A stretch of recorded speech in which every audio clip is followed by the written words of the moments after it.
ഞങ്ങൾ രണ്ടും കൂടി ഒരുമിച്ചായപ്പോൾ ഇപ്പം മുഴുപ്രാന്തായി. ഓണമായിട്ട് അമ്മ നാട്ടിൽ പോകുന്നുണ്ടേ. അപ്പം അമ്മമ്മയ്ക്ക് കൊണ്ടുപോകാനായിട്ട് 2 പാവയ്ക്ക നിൽപ്പുണ്ട്. ഒരുപാടൊന്നുമില്ല, ഒരു ചെറിയ 2 പാവയ്ക്ക. ഒരു നേരത്തെ മെഴുക്ക് പുരട്ടിക്കുണ്ടാവും. അപ്പം അത് പറിക്കാൻ ഇറങ്ങിയപ്പോഴത്തേക്ക് അതേ ഇവിടെ ഒരുത്തൻ ഇങ്ങനെ പറന്ന് കളിക്കുന്നു.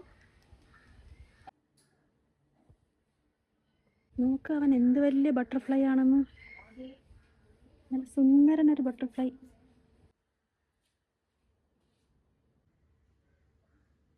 കേട്ടോ, ഇവൻ പഴുത്തു തുടങ്ങി. അപ്പം ഇവനെ അങ്ങ് പറിക്കാം, അമ്മമ്മയ്ക്ക് കൊടുക്കാം. ഒരുപാടൊന്നും ഇല്ല.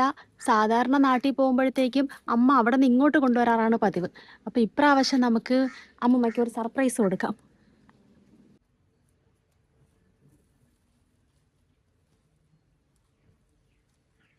ഇതാ അവിടെ ഒരുത്തൻ കിടപ്പുണ്ട്. അവന് അധികം മൂപ്പില്ല, എന്നാലും പറിച്ചേക്കാം.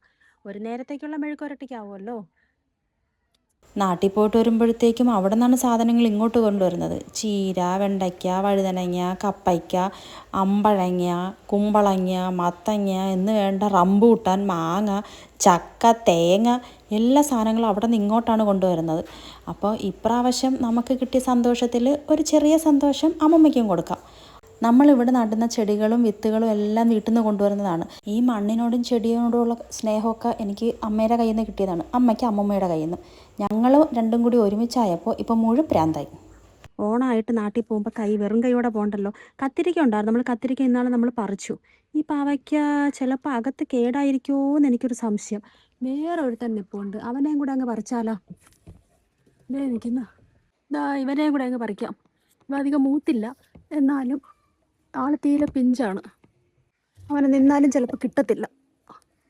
ഇനിയിപ്പോൾ നമ്മൾ നാട്ടിലൊക്കെ പോയി ഓണമൊക്കെ കഴിയുമ്പോഴത്തേക്കും ഇവ നിന്ന് പഴുത്തു പോവും. ഞാൻ വേറൊരാളിനെ കാണിച്ചാലേ. ഇവിടെ നിലത്തൊരാൾ കിടപ്പുണ്ട്, കണ്ടോ? പാവയ്ക്ക് നിലത്ത് പിടിക്കുന്നത് ആരെങ്കിലും കണ്ടിട്ടുണ്ടോ? ഇദ്ദേഹം നിലത്ത് തറയിൽ കിടന്ന് ഉറങ്ങുക, തൂങ്ങിക്കിടക്കാൻ വയ്യാഞ്ഞിട്ട് തറയിൽ കിടക്കുക. ഇദ്ദേഹത്തിന് അങ്ങനെ നിയമങ്ങളൊന്നും പാലിക്കാൻ താല്പര്യമില്ല, അതുകൊണ്ട് അദ്ദേഹം നിലത്ത് കിടന്ന് വളരാന്ന് തീരുമാനിച്ചു.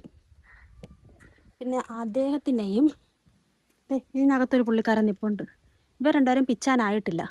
അപ്പം അവരിവിടെ നിൽക്കട്ടെ. ഓണം കഴിയുമ്പോഴത്തേക്ക് നമുക്കൊരു മെഴുക്കുരട്ടിക്ക് കിട്ടും.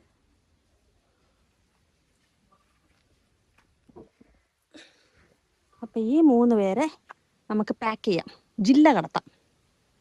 അപ്പോൾ എല്ലാവരും ഒന്ന് വീഡിയോ ഒന്ന് ലൈക്ക് അടിച്ചിട്ട് സബ്സ്ക്രൈബ് ചെയ്തോ. Tata, bye bye.